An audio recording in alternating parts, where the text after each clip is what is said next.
What will happen to Donald Trump if Governor Pritzker wins the legal battle? What happens when the unstoppable force of Donald Trump collides with the rising political powerhouse of Illinois Governor J.B. Pritzker? This isn't just another courtroom drama. It's a showdown that could redefine the limits of political influence and legal accountability in America. On one side, you have Trump, a former president who thrives on projecting dominance and bending narratives to his will.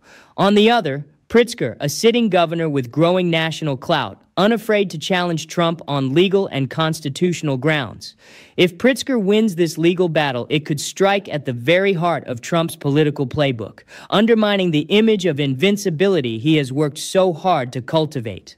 The consequences would ripple far beyond a single case, influencing voter confidence, shaping the Republican primary landscape, and potentially altering Trump's long-term ambitions. Could this legal clash become a turning point in Trump's political future? Or will he once again find a way to spin defeat into a rallying cry?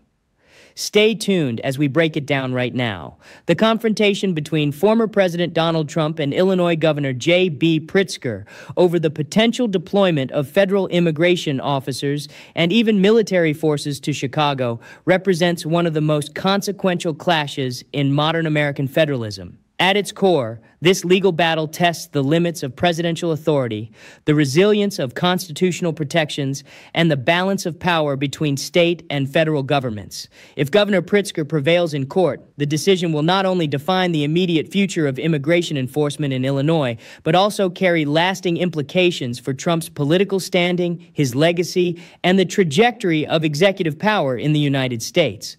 This analysis provides a comprehensive examination of what would happen to Trump should Pritzker succeed, considering legal, political, social, and international dimensions. The legal crux of the matter revolves around the authority of the president to use military force in domestic law enforcement. The Posse Comitatus Act has long restricted the use of the Army and Air Force in civilian policing. Although National Guard units under state authority can assist in emergencies, using them as a federalized force to police immigration within a city is highly contested.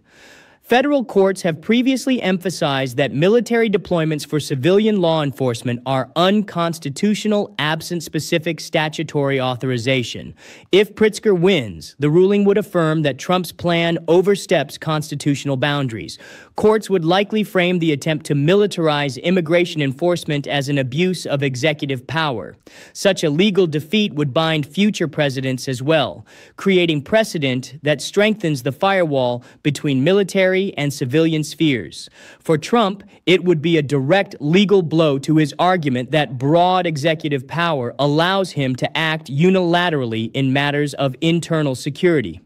This case also highlights the tension between state sovereignty and federal authority. Chicago has become symbolic in Trump's rhetoric about crime and immigration. Yet Illinois officials have documented significant improvements in crime reduction and community safety.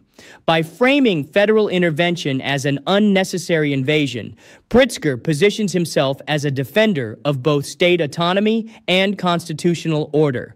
If Pritzker succeeds, it will demonstrate that governors retain effective tools to resist federal overreach. Other states could follow Illinois' lead, pushing back against unilateral federal enforcement strategies that bypass local cooperation. The precedent would not only protect Illinois communities, but also embolden governors elsewhere to assert their legal authority, thereby limiting the scope of Trump's policies nationwide. The proposal to bring military or paramilitary forces into Chicago carries immense symbolic weight. Throughout American history, military deployments into domestic spaces have been rare and usually tied to extraordinary crises such as civil war, desegregation battles, or natural disasters. To invoke such a measure in the context of immigration enforcement reframes peaceful communities as battlefields. If courts side with Pritzker, the decision would reinforce the principle that American cities are not arenas for military spectacle. It would undercut Trump's ability to dramatize immigration enforcement as a show of strength. The imagery of soldiers in Chicago streets would be replaced by the image of Trump being stopped by judicial authority. This loss of spectacle would deprive him of a powerful narrative tool that energizes his political base. Trump has consistently portrayed himself as the strong man willing to take bold steps that others fear. Deploying military-backed immigration raids fits neatly into this narrative. A legal defeat, however, would puncture that image. It would show that his authority has limits and that his most dramatic threats can be neutralized by governors and judges. For Trump's opponents, this would be evidence that the rule of law still constrains executive overreach. For his supporters, while some might see it as proof of entrenched institutional resistance, others may begin to question whether he can deliver on his promises. The perception of invincibility, carefully cultivated throughout his career, would erode in the face of legal defeat. A victory for Pritzker would signal a new phase in federal-state relations. States would be reminded that they are not passive actors, but active participants capable of shaping the boundaries of federal authority. Democratic-led states, in particular, would seize on the Illinois precedent to resist Trump's initiatives in areas ranging from immigration to election oversight. For Trump, the result would be a patchwork of legal resistance across the country. Policies designed to project national strength would be unevenly applied, undermining the perception of federal unity. Instead of demonstrating command and control, Trump would face constant litigation and regional defiance, weakening his broader agenda. Immigration has been central to Trump's political brand. His push for ICE raids and high-profile enforcement actions aims to reinforce his image as the ultimate defender of American borders. Yet Pritzker's challenge underscores that these operations often target individuals with deep roots in their communities, many of whom are legal residents or citizens. If the legal system upholds Pritzker's position, Trump would be forced to scale back militarized immigration strategies. He would have to rely on conventional civilian law enforcement agencies rather than troops or military-backed operations. This would reduce the spectacle and visibility that Trump values, shifting immigration policy back toward legalistic and bureaucratic processes rather than dramatic confrontations.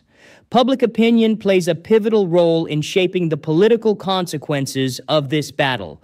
Surveys consistently indicate that Americans are wary of seeing the military deployed in their own cities. If courts block Trump's plan, it will align with the majority's sentiment that domestic law enforcement should remain civilian in character. For Trump, whose appeal relies on presenting himself as aligned with the will of ordinary Americans, this disconnect could be damaging. A ruling against him would not only be a legal defeat, but also a signal that his instincts diverge from public values. Swing voters and moderates, already skeptical of extreme measures, would find reinforcement in the court's stance. The international implications of this conflict should not be overlooked. America's allies and rivals closely watch how the United States manages internal dissent and upholds constitutional norms. Trump's attempts to militarize immigration enforcement reinforce global perceptions of authoritarian drift. If Pritzker wins, the ruling would signal that American institutions remain resilient against executive overreach. Allies would interpret it as proof that the United States still upholds democratic checks and balances. Rivals, however, may highlight the internal division as evidence of instability. For Trump personally, the outcome would diminish his credibility abroad, complicating his efforts to project strength on the world stage. A ruling in favor of Governor Pritzker would represent far more than a localized dispute between Illinois and Donald Trump. It would add to a growing body of case law that delineates the limits of presidential authority, particularly in the realm of domestic law enforcement. The judiciary has historically been cautious when presidents attempt to blur the line between military and civilian spheres, recognizing that excessive reliance on military power for internal affairs threatens the balance of democracy. If the courts were to side with Pritzker, the decision would codify a warning to all future administrations. The military cannot be used as a routine tool of immigration enforcement or urban policing. For Trump, such a ruling would cut sharply into his political arsenal. His approach to governance often relies on dramatic gestures, highly visible shows of strength, and narratives of decisive executive action. By ruling against him, the courts would effectively deny him the legal capacity to repeat those gestures in the future. The loss would not be limited to Illinois, but would instead erect judicial barriers across the entire nation, constraining similar attempts in other states. Any future initiative involving military or quasi-military deployments into American cities would immediately face skepticism and likely injunctions, making repetition politically costly and legally futile. Moreover, the precedent would influence how agencies such as the Department of Homeland Security and the Department of Justice interpret their responsibilities. Federal agencies, knowing that courts have declared such military entanglements unconstitutional, would be reluctant to execute Trump's directives even if ordered. This chilling effect would weaken Trump's authority in practice, as bureaucratic actors would calculate the legal risks of compliance. The president's ability to command obedience relies heavily on the perception that his orders are both lawful and enforceable. A ruling for Pritzker would puncture that perception, reinforcing the institutional checks that protect constitutional governance. The electoral consequences of a Pritzker victory would likely ripple across the national political landscape. For Democrats, the ruling would be a powerful piece of evidence in framing Trump's agenda as unlawful, destabilizing, and dangerous to constitutional order. Campaign messages would highlight the decision as proof that Trump sought to exceed his authority and was stopped by the courts. This framing would allow Democrats to claim the mantle of defending democracy, civil rights, and the rule of law, themes that resonate strongly with moderates and independents. Republicans, conversely, would attempt to reinterpret the ruling to rally their base. They might portray the judicial decision as yet another example of a politicized judiciary obstructing the will of the people's chosen leader. Trump himself would likely cast the defeat as confirmation of institutional bias, using it to energize supporters who already distrust the courts and mainstream political institutions. Yet while this framing may solidify his most loyal base, it risks alienating the broader electorate. Elections are rarely won by appealing solely to one's base. They are decided by persuading swing voters and by shaping public perceptions of competence, stability, and leadership. A high-profile legal defeat undermines Trump's image as a strong protector who can deliver results. Instead, it presents him as a destabilizing figure, unable to operate within the constitutional boundaries that Americans expect their leaders to respect. Voters who prioritize stability, institutional order, and lawful governance would find such an outcome troubling. The electoral narrative would shift from Trump as a strongman to Trump as a liability, someone whose disregard for legal limits brings chaos rather than security. In addition, the ruling could impact down-ballot races. Democratic candidates in congressional and state elections could leverage the decision as part of a broader narrative about protecting democracy. Republican candidates might be forced to defend Trump's overreach, a position that could prove uncomfortable in moderate or swing districts. The effects of a single legal defeat, therefore, would extend beyond Trump personally and reshape the broader electoral terrain. At its core, this conflict illustrates enduring truths about American democracy. The United States was designed with fragmented power precisely to prevent authoritarian drift. No single branch of government can dominate unchecked. Governors, legislatures, and courts all serve as counterweights to presidential authority. When Trump threatened to deploy military forces into Chicago, it was not merely a policy dispute. It was a test of whether these constitutional safeguards remain effective. If Pritzker prevails, the outcome will reaffirm the resilience of democratic institutions. It will demonstrate that the courts are still capable of upholding the rule of law even when confronted by a powerful political figure.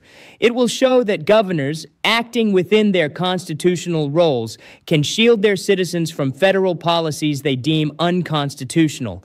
This victory would send a signal not only to Trump but to all future presidents that executive power has real enforceable limits. The lesson extends beyond the legal arena. It underscores the importance of civic engagement, community leadership, and state-level resistance in defending democracy. Pritzker's willingness to challenge Trump demonstrates that political courage at the state level can preserve national principles. Citizens, too, are reminded of their role, documenting abuses, protesting peacefully, and demanding accountability. Democracy does not survive by accident. It survives because institutions and individuals act decisively when power threatens to overstep. For Trump, the broader lesson is sobering. Even a leader with a large following and considerable political influence cannot escape the boundaries of constitutional governance. His attempt to redefine the relationship between federal power and local autonomy would meet resistance not only from political opponents, but from the institutional structure of the American Republic itself. The courts, the states, and ultimately the people form a triad of checks that no president can permanently bypass. If Governor Pritzker wins the legal battle against Donald Trump, the implications will be profound. Legally, it would strengthen the boundary between military and civilian spheres. Politically, it would weaken Trump's image of unrestrained authority. Socially, it would align with public preference for civilian policing. Internationally, it would project resilience but also reveal domestic division. Most importantly, it would reaffirm the principle that the United States is governed by law, not by the will of one individual. Trump could attempt to spin the defeat as proof of institutional hostility, but the reality would be clear. His authority has limits, and those limits are enforceable. The military does not belong in American streets, and constitutional order cannot be subverted for political spectacle.